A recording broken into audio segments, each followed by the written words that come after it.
non-compassionate, Yeah. yelling at me. Now people are starting to agree with me because they know it's real. Yeah. And it is affecting people. I wish that we as a country would be more researchers. And what I find really interesting is a lot of my friends who are trying to who think differently than me. Let's just put it that way. Well, instead of labeling, I'll just say they think differently than me. The first thing they ask is, what kind of research have you done?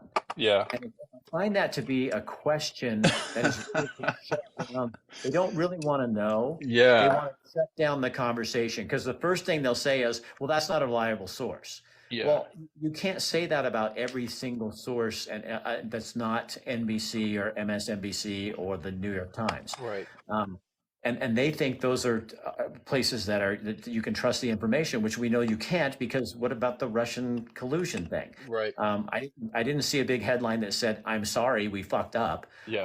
No And retractions.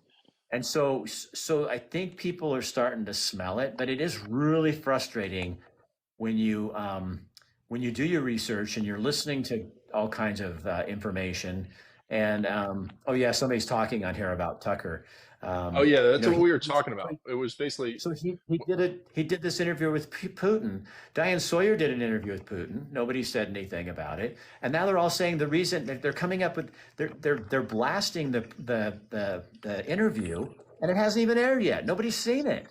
So how can you as a journalistic point of view, how can you blast something and criticize it when you haven't even seen it yet? That's not journalism. right. That's propaganda. And people aren't willing to look at that because it's too hard to think, for yourself. To really go, what is happening and why is this happening and what makes me uncomfortable?